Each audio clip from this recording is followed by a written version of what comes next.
Tanti saluti cari amici di Radio Corsa Internazionale di Tre Paese, in studio il 4 di giugno. E oggi abbiamo festeggiato le Clotilde. Ecco be studio. Bonjour, salut à tous. Si vous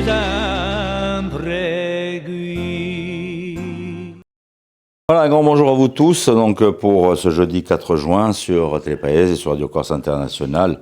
Je vous rappelle que vous retrouvez notre matinale en direct le matin sur Tre Paese et Radio Corsa Internationale à 9h. Et en rediffusion donc sur la radio à midi, vous nous retrouvez, et puis sur la télé à midi et demi. Voilà, si vous voulez revoir l'ensemble de cette matinale. Aujourd'hui, c'est le 4 juin. C'est aussi la fête des radios aujourd'hui et demain. Donc, on va en profiter. Je vous invite à venir nous rejoindre donc sur notre station. Et pour débuter cette matinale, on va quand même faire un petit point météo de suite avec Philippe Jam et un point d'information.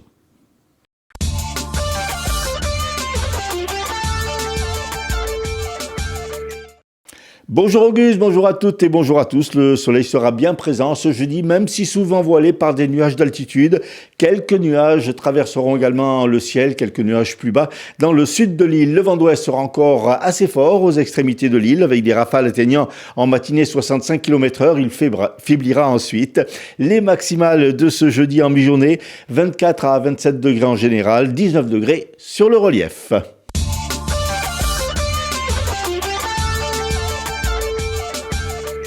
Après l'agression présumée d'un gendarme hors service à Propriane au dimanche, une enquête a été ouverte pour violence, menaces et outrages exercés sur une personne dépositaire de l'autorité publique. Hier, 8 personnes ont été arrêtées et placées en garde à vue à Sartène.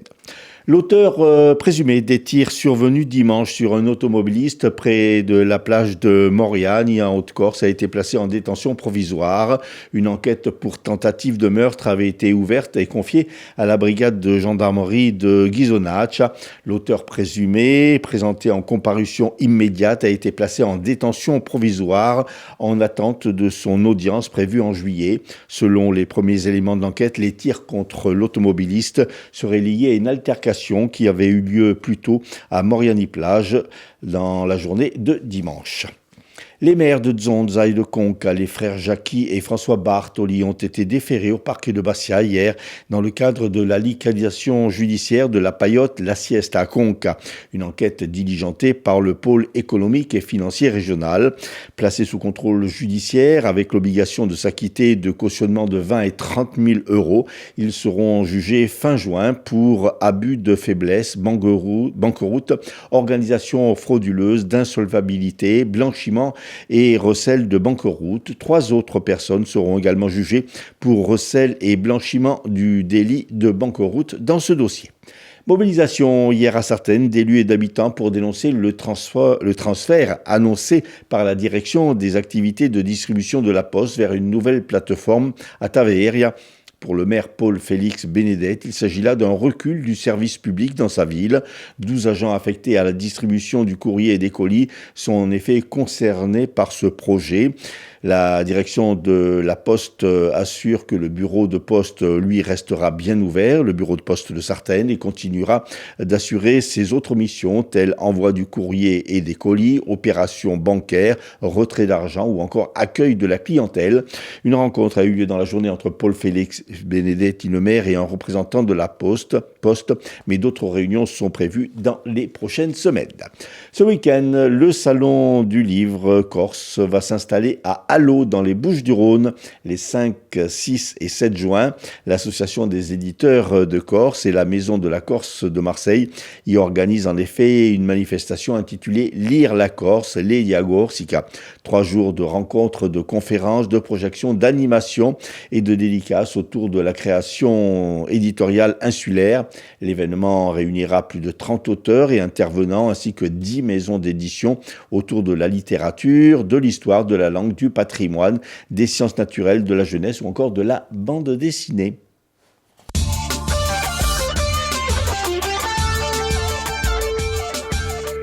Merci Philippe, on vous retrouve un petit moment avec notre invité. On va parler de vin corse dans un petit moment avec Caroline Franchi. On poursuit par contre de suite avec les courses hippiques. On s'en va du côté de Longchamp et c'est Rémi qui nous donne ses bons pronostics du jour. Les pronostics hippiques de Rémi sur Radio Corse International. Bonjour à tous, ce jeudi dans les bons coups du jour, nous serons sur l'hippodrome de Longchamp pour le Quintet. Je vais y retenir le numéro 8, Joury, qui ne devrait pas sortir des 3 premiers. Passons la réunion de Pontchâteau, dans la seconde le 1, Number du Gers devrait l'emporter. Et on terminera par la 7e, le 10, Quelcanto Bello devrait lutter pour la victoire. Bon jeu à tous. Voilà, en vous rappelant qu'au niveau des courses insulaires, ce sera donc sur l'hippodrome de Prony-les-Galsarillo, et ce sera donc pour le 14 juin, dimanche 14 juin, à partir de 14h. Voilà donc pour le petit rendez-vous au niveau course hippique insulaire. L'horoscope du jour, avec la charmante Paxi.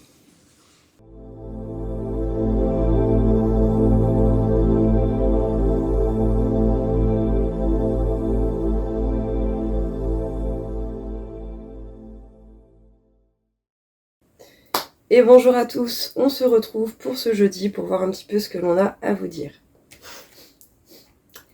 Les béliers, il va falloir prendre un petit peu de temps, se poser, observer. C'est pas forcément l'habitude que l'on peut avoir, je sais, mais justement savourer un temps de creux, un temps de calme pour faire peut-être d'autres choses. Voilà, tout simplement. D'autres actions un petit peu différentes de votre quotidien. Ça vous permettra de vous sentir peut-être un petit peu plus connecté à vous-même. Faites quelque chose qui vous plaît, mais chill, tranquille. Ça se mérite, ça, des fois aussi. Ça fait du bien. Les taureaux, prêtez attention par rapport aux choix de votre quotidien. Prenez le temps de les faire avec conscience. Observez bien, pesez le pour et le contre. Ça ne sera que meilleur pour la suite. Les Gémeaux, il y a de nouvelles opportunités, des rebondissements au niveau professionnel qui vont se profiler à vous, même si peut-être certains événements déjà vécus ne vous ont pas forcément laissé de très bons souvenirs ou de bonnes sensations. Un renouveau vient à vous aujourd'hui. Les Cancers, vous êtes seuls face à vos émotions. Essayez de faire au mieux pour les gérer et surtout pour les comprendre. Ce sera la meilleure façon de passer outre la peine et les douleurs que cela peut nous apporter. Les lions, essayez d'être juste au niveau sentimental. Être droit, être carré, avoir des exigences, pourquoi pas, mais toujours avec justesse. Les vierges, vous serez dans le partage et ce, même au niveau de votre exigence. Essayez de faire preuve de souplesse pour ne pas brusquer trop les personnes autour de vous. Les balances, vous savez beaucoup de choses, vous avez beaucoup d'informations. Par contre, ça ne vous empêche pas de vous affirmer sans pour autant révéler ce pourquoi vous le faites. Vous gardez vos infos pour vous et, j'ai envie de dire, par moments, c'est pas plus mal. Les scorpions, beaucoup de boulot, beaucoup de charges de travail, beaucoup de choses à faire, ça fait partie de votre quotidien. Tant que vous le maintenez, que ça va pas trop vous faire de mal, tant mieux, mais si à un moment donné vous sentez fatigué, prenez soin de vous. Les sagittaires, accompagnez le changement, apprenez avec la nouveauté qui vient à vous et laissez dans le passé ce qui doit retourner au passé. Le changement sera certainement bénéfique parce que vous le construirez. Les capricornes, vous êtes protégés, faites preuve de patience. Ce n'est pas toujours évident, mais essayez justement de faire preuve de patience pour voir comment consolider les choses qui vous entourent. Les Verseaux, on lâche prise, on a peut-être envie de se détendre un petit peu plus et pour autant cela ne vous empêchera pas d'arriver au but que vous avez mis en place. Et enfin, les poissons, vous allez être à fond, donner à fond un effort, vous n'arrêterez pas. Vraiment, vous êtes intransigeant au niveau du travail et ça sera payant. Et voilà tout le monde, je vous souhaite à tous une très bonne journée et je vous dis à bientôt.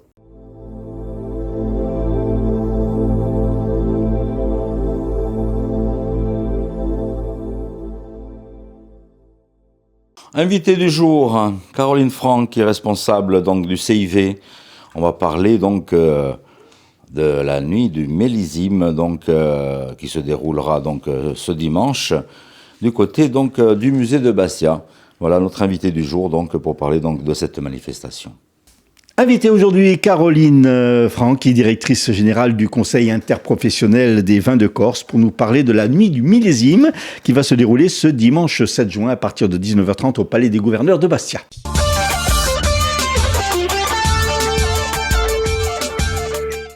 Caroline, bonjour. Bonjour Philippe. Alors, un petit retour tout d'abord sur la Avier Radio, oui, non. Ah, Une édition très arrosée. Exactement, dans tous les sens du terme.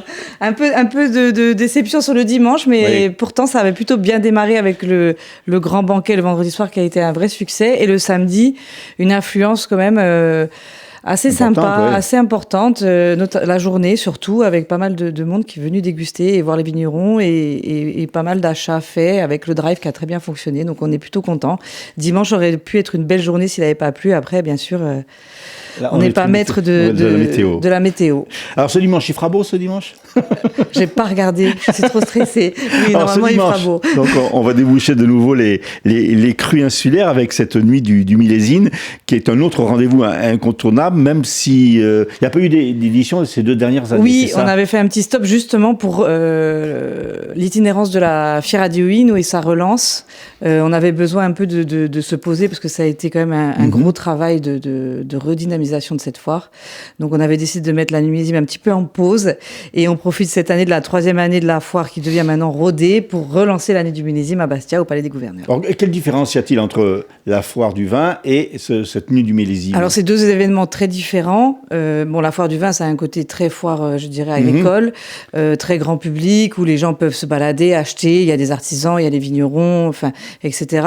La nuit millésime, c'est plus un événement à la fois professionnel et grand public de présentation du millésime. Et quand on l'a créé en 2013, l'idée c'était vraiment de faire une présentation du millésime de manière un peu moderne et décalée et de changer un peu du format table avec un vigneron derrière qui fait déguster ses vins. Là, c'est plus un événement très collectif de notoriété du vignoble, je dirais, pour présenter le millésime, pour faire parler du vin corse et à destination des professionnels. Cette année, on a décidé de le faire un dimanche soir.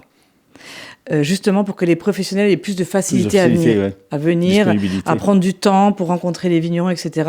Et on a fait pas mal d'événements en marge, avec des masterclass, avec un double MOF, donc un double meilleur ouvrier de France qui est Antoine Pétrus, avec bien sûr notre association des sommeliers de Corse qui est toujours présente.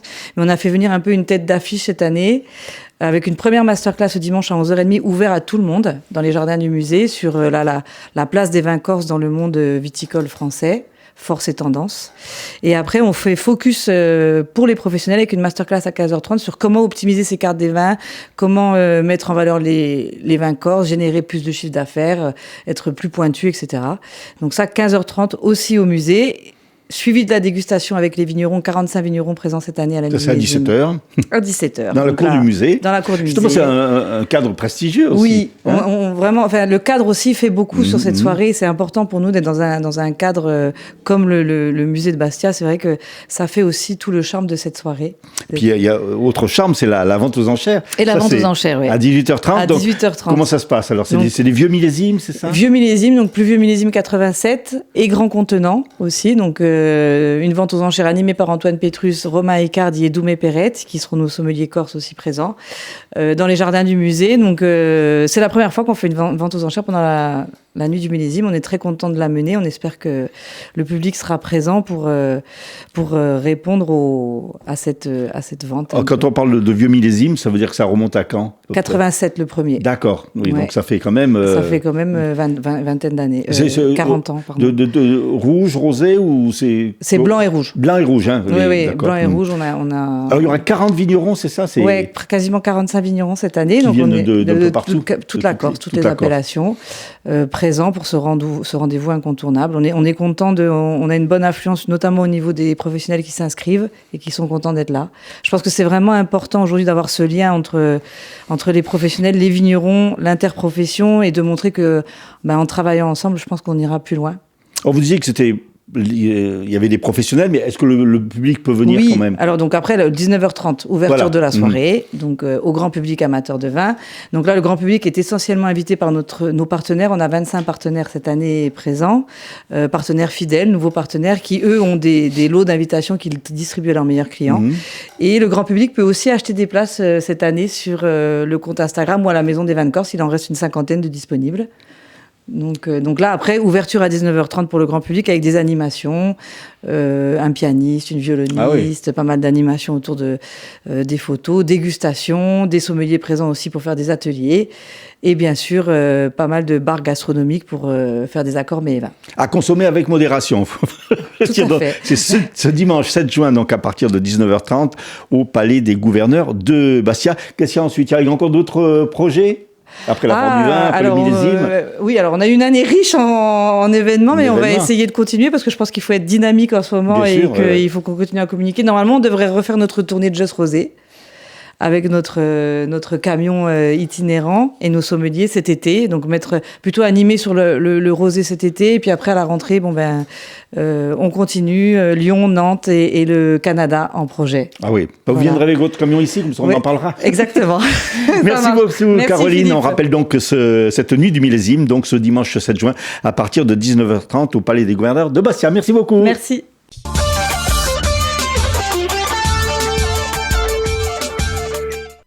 Merci à Caroline, merci à Philippe. Et puis on retrouve Philippe de suite pour refaire un petit point sur les titres d'information de ce jeudi. Après l'agression présumée d'un gendarme hors service à Propriano, 8 personnes ont été arrêtées et placées en garde à vue à Sartène. Les frères Jackie et François Bartoli déférés au parquet de Bastia dans le cadre de la liquidation judiciaire de la paillote La Sieste à Conca. Ils seront jugés fin juin pour abus de faiblesse, banqueroute, organisation frauduleuse d'insolvabilité, blanchiment et recel de banqueroute. Mobilisation hier à Sartène d'élus et habitants pour dénoncer le transfert annoncé par la direction des activités de la distribution de la Poste vers une nouvelle plateforme à Taveria. Et puis ce week-end, le salon du livre corse va s'installer à Allo, dans les Bouches-du-Rhône. L'événement va réunir plus de 30 auteurs et intervenants, ainsi que 10 maisons d'édition. Météo, soleil plutôt voilé en ce jeudi. Pour clôturer cette matinale, nous allons retrouver Serenity, en espérant qu'elle ne mette pas le feu dans les studios avec ses bougies aujourd'hui. On va la retrouver donc comme d'habitude, comme tous les jeudis.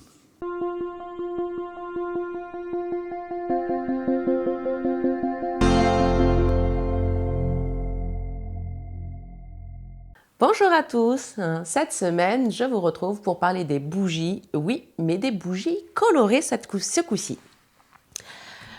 Je vous ai amené des petites bougies, je vous ai amené la petite liste des couleurs, pourquoi on fait brûler des bougies de couleurs lors de rituels. On voit souvent dans les émissions des bougies noires, des bougies rouges, oui, mais pourquoi au juste ? On va partir sur la bougie rose. La bougie rose, on va l'allumer quand on a une demande concernant l'amour, évidemment, l'amour de soi aussi, bien très important, la romance et la réconciliation qui ne sera pas forcément amoureuse, qu'on se le dise. Ensuite, vous avez la bougie rouge. La bougie rouge, on va la faire brûler lors d'un rituel, d'une intention de sexualité, de courage, de volonté, de détermination et de force. Pour la bougie rouge, je vous conseille de le faire le mardi jour de Mars. Je vous en parlerai dans une prochaine chronique, des jours et des demandes. Ensuite, nous allons parler de la bougie orange. La bougie orange, c'est pour une demande d'action rapide, de joie, de jeu et de confiance en soi ou aux autres.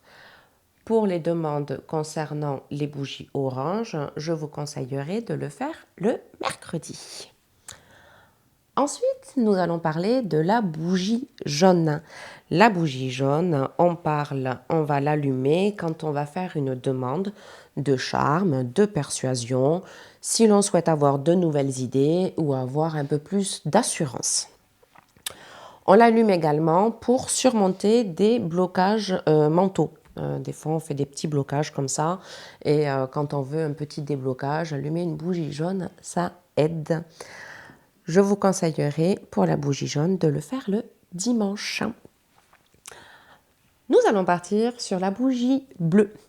La bougie bleue, on va la faire brûler pour demander la vérité, pour demander la sagesse, la justice, mais également la guérison et la loyauté.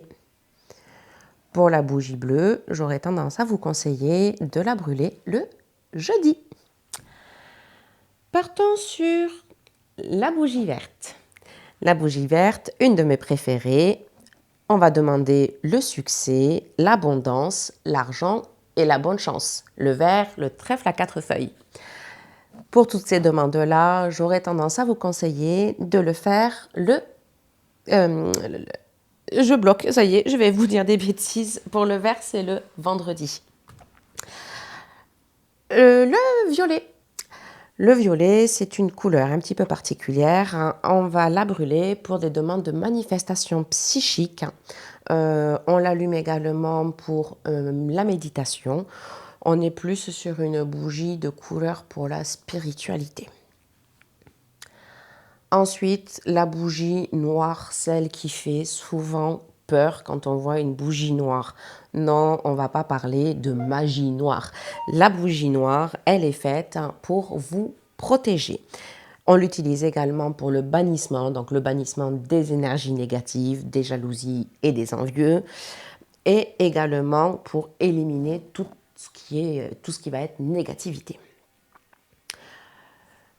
Il y a également des couleurs qui ne sont pas présentes sur le plateau. La bougie marron que l'on va faire brûler pour la demande du retour d'un objet perdu. Quand on perd un objet, une petite bougie marron. Et également le marron pour la concentration. Donc pour nos étudiants qui sont à fond dans la révision de leur diplôme de fin d'année, une petite bougie marron sera le bienvenu. Enfin, je vais vous parler de la bougie blanche. La bougie blanche, on va également parler blanc, forcément, la pureté, la guérison également, tout comme la bleue, la paix, la gratitude également, l'harmonie pour les nouveaux départs. Donc, quand on arrive dans un nouveau foyer, une bougie blanche est la bienvenue.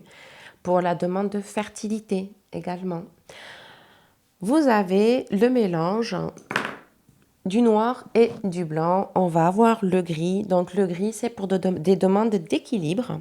Et elle va également, la bougie grise, vous apporter de la protection et éliminer la négativité. Pour la bougie grise, j'aurais tendance à vous conseiller de le faire le lundi. Ce qu'il faut savoir sur les bougies colorées, on va essayer de favoriser des bougies en cire naturelle, comme la cire de soja, par exemple. Mais si on n'a pas le choix ou s'il est compliqué de trouver des bougies, on peut évidemment partir sur de la paraffine, une bougie classique. Ce qu'il faut également savoir, c'est que si vous ne trouvez pas la bougie de la couleur que vous souhaitez, la bougie blanche est un passe-partout. La bougie blanche va remplacer toutes les couleurs. Évidemment, quand on veut on va partir sur de la colorée, mais la bougie blanche est universelle. Voilà. Je l'ai dit la semaine dernière, mais je vous le répète encore cette semaine, sur des bougies d'intention, on ne souffle pas. On les laisse s'éteindre, donc on va préférer des petits volumes, des petites bougies, ou alors on va venir les éteindre soit en les étouffant, soit avec les doigts, comme ça mouillés. Faites attention aux brûlures. Mais on ne va pas éteindre une bougie d'intention en soufflant dessus. C'est comme souffler sur ses propres efforts. Ça serait bien dommage. Et enfin, la vigilance. On ne laisse jamais une bougie brûler sans surveillance. On fait également attention aux enfants et aux animaux dans la maison. Voilà les amis, j'espère avoir éclairé votre lanterne. Je vous dis à la semaine prochaine avec pour sujet passionnant la lune. Au revoir les amis.